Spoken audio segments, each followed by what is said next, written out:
What is bigger, Border-Gavaskar or the Ashes? Border-Gavaskar, is it? I don't even think it's that close, really. It's a border. It would be a surprise to people in this country. Would it This now? country being England. Where are we? Where are we recording Could from? be anyway.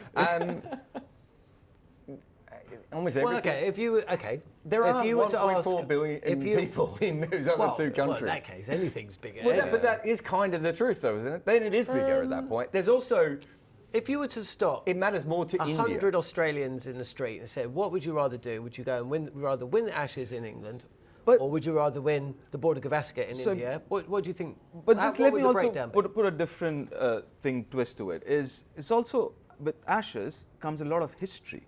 Yep, which has to be factored in. You know, right? Or taken away. Yeah. So Border-Gavaskar, it's a comparatively newish phenomenon. It's only been there for what, 7-8 years, maybe 7-8 series old. So I think this rivalry, let's just call this a rivalry. Yeah.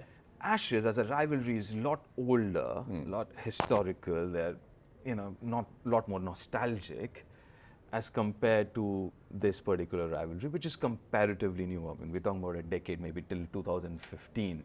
It wasn't really that big a rivalry, like India going to Australia, like, okay. They were going to lose, right? So it didn't matter, But, when everybody talks about 2005 Ashes, and in the same breath you talk about, VVS and Round Dravid, right? I mean, that series in India, and the fact that Australia only won one tour in India, even during the golden years. So it's always had massive prestige. So, all right, let's take out cricket. Cricket didn't exist before 2000. Okay, so you can get rid of all the history. Since 2000, Ashes against Border-Gavaskar. It seems like we've swapped arguments here. By the way. Somehow. I don't know what kind of Jedi mind trick you just played there. But the Border-Gavaskar is definitely bigger than the Ashes.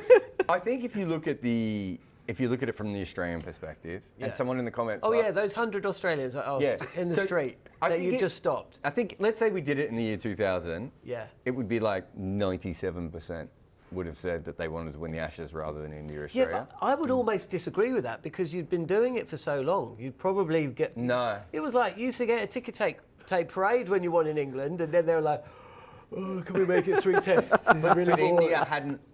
India hadn't ascended. Right? Okay. So in 2000, it's that number. It's probably closer to maybe 60-40, because I think a lot of casual fans don't really understand India and what's happening with India. They see newspaper articles occasionally and everything. They understand it, but they're not involved in it. They're watching AFL. If you're looking at hardcore cricket fans, I think they would be much more interested in beating India in Australia than they would be England. And the reason for that is that they're living it, and India is the superpower. They've taken over politically. They've just won a World Cup. They've got the best bilateral record over the last couple of years. They've won in Australia. They've done all these things. They have. They've lost too. And England, the last time England came to Australia, they didn't want to be there. In fact, is it official? Stuart Broad said that one didn't count. So I'm not even sure they came the last time. Yeah, but... So if you're talking about hardcore fans, I would say that India is the more important one. If you're talking about casual fans, it's still the Ashes because of all the... You can't take away all the history. I think the home series is bigger for Australia to beat India. So in Australia, it's a bigger deal to beat India. Yeah, I think they're just bored of beating England because they've only done it once. England only won there once since 1986. Yeah. Overseas, I would suggest that the Ashes is bigger to Australian fans than the Border-Gavaskar. Yeah, I can see that. I think there's a fatalism in Australian fans now that... And do you remember that series? Was it 2016, 2017, when Australia went over and like the first test, I was straight away taken to the corner by the Australians going, look, they've doctored the wicket. Yeah. And I was like, what do you mean? And they go, it's going to spin sideways. And I went, in India? And then we got to Bangalore and they said, lovely this wicket. And I was like, and by the third test, they stopped leaking information about the wicket to me because I was making so much fun of them for it, right? There is an element of that within Australian cricket culture of you go to India and you lose, I think. Yeah. Which is why the 50 over World Cup actually ended up being quite a big thing for Australia, I think, after everything else. But I think there's an element of that. Whereas in England, that's not the case. They see it as at least a 50-50 competition. And realistically, the last 2 series, they've retained, right? So they've been on that level. So I think... you look at Jadeja, Ashwin and Bumrah and you're travelling, forgetting even the Indian batters, and I think there's an element of that. The interesting thing about that is that a lot of global sport now is dominated by time zones. Both of those time zones are actually great for Australia. Yeah. So I think it's about 3 o'clock in the afternoon till 11 o'clock at night, an Indian series. And Ashes starts at like 8:30 at night. So like just at the end of prime time. So it's not about where they are. I do think there is still an element of the Ashes are on and that raises up. But you're right. I think when India is in Australia, that's a much bigger deal because we've now seen, even if you go back to 2004 when they drew in that series as well. Yeah. India have been really competitive multiple times, you know. But you've also had the narrative, haven't you? I mean, it was a horrible, horrible series. 2008 was it? When did India threaten to walk away? Yeah, the bastard Monkeygate series. Horrible. Yeah, I mean, 2008. that was unpleasant. Watching it in England before social media. Imagine social media. Actually, I don't want to. That imagine series it. actually built my career. So Well, it's the best thing that ever another reason, happened. it was a terrible, terrible series. But So the it's much bigger narrative, for the me. narrative, right? I mean, Yeah. even the last series. I mean, when India were bowled out for 36. Yes. And Virat Kohli was going home, and you're like, oh my days. All England was like, we've been in this position. It does not. India, get out of there. And then they won the series. It was like, I thought I knew something about cricket. I clearly don't. It's also little things too, like everything is so blown up in that series. Like I know things are all blown up in Indian cricket, but there's a difference, right? Do you remember when Steve Smith walked past the crease and marked the guard when he was fielding? Yeah. I think it was the biggest conspiracy in cricket for like a couple of days. You're like, guys, you realise the ball doesn't bounce on that part of the wicket? It doesn't matter. But like everything, the Tim Payne to Rishabh Pant, Tim Payne always got a chat show. The brain fade event. No, the brain 2000. yeah. I mean, That was 2016, 2017. 2016. 2016. I mean, Yeah.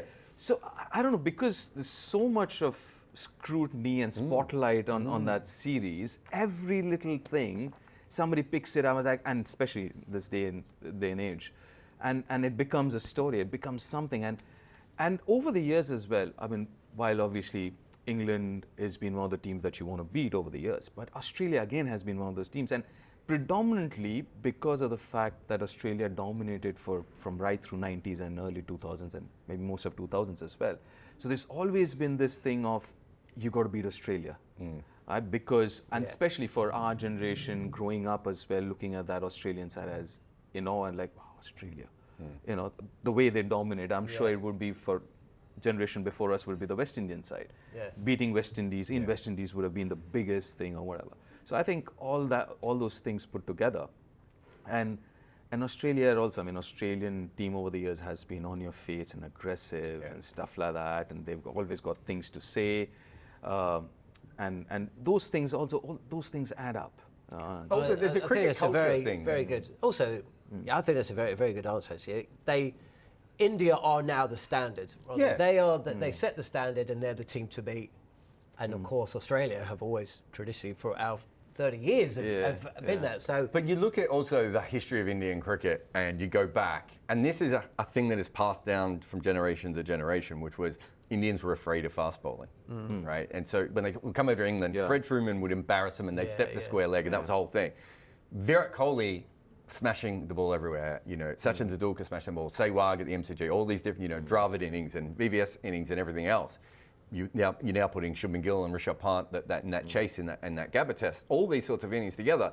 There's a moment of national importance to being good in the place where fast bowling is the fastest and the most brutal to face. Do you know what I mean? Yeah. So do you remember when they won that whack at the 07-08? I know we're not going to talk about that series. We should do a whole show on that series. Okay.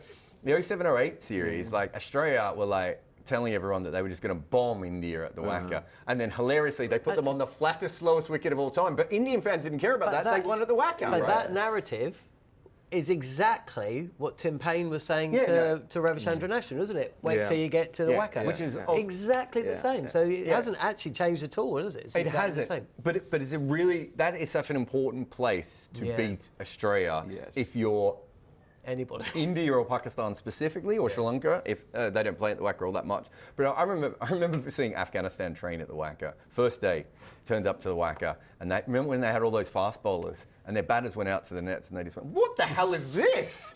And the Wacker nets are 5 times quicker than the Wacker pitch used to be as well. And the balls are flying through, and you could see the Afghanistani batters going, "We're not doing this. This is not okay." And then they had to go out and face Australia. Asian cricketers know that this is a big deal. So I think those sorts of things move in as well. So there's lots of different things, and also I think it was a 2016 series where I think it was Star. The promo was "Let's bully the bullies," which is never a good idea, kids. It doesn't work. But Make them grovel. But let's talk about that in a different day. But the point being is that's what they saw Australia as, right? Yeah. England might be the colonial masters, but these are the bullies that are rubbing your nose in the yard, right? And so it matters to beat them. So the Ashes is definitely bigger, right? Well, What about, I want to ask you, because you cover, cricket from an England perspective. Yeah. But I would say from a media perspective, you're almost as interested in India, Australia, because of what it could do for... So from a talkSPORT perspective, It doesn't exist. the Ashes is 100 times bigger than anything. What about... but for a neutral, okay, because obviously, I mean, you But being that's, Australian, that's more, sorry, yeah, I'm talking to people who aren't listening right. to the coverage. Yeah. I'm not so they're talking not to cricket people. fans. So they are interested, but if they were that interested, they'd be listening.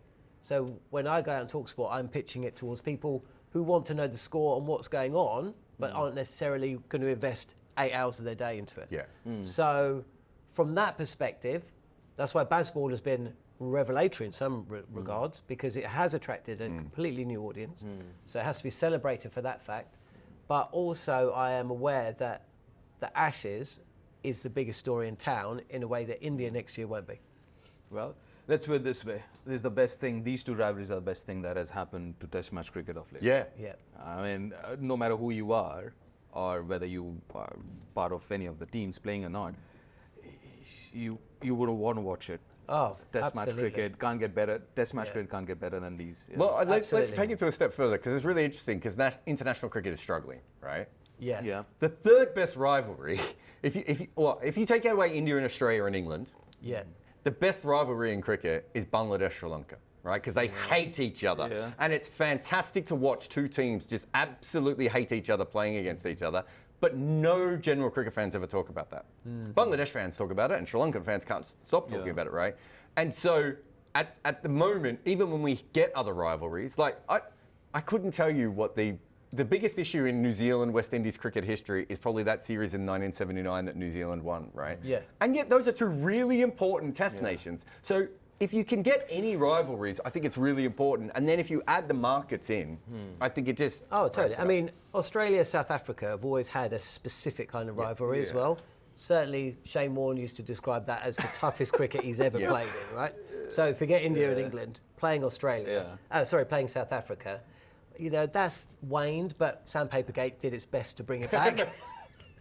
And then, of course, traditionally, West Indies against England, with all the colonialism and their history, that was a massive... That used to be and even now, England going to the Caribbean, England haven't won there since 20 years, the Test series. It's still a big deal in both parts of the world, if not anywhere else. Yeah. Right?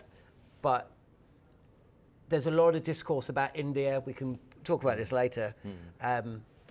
About the negatives, the power that India possess, but the strength of this India side, and the fact that, along with dealing with fast bowling, the other kind of, thing they had to wear around their neck was they weren't very good outside of India. Yeah. But the fact that that's changed has been completely to the betterment of cricket.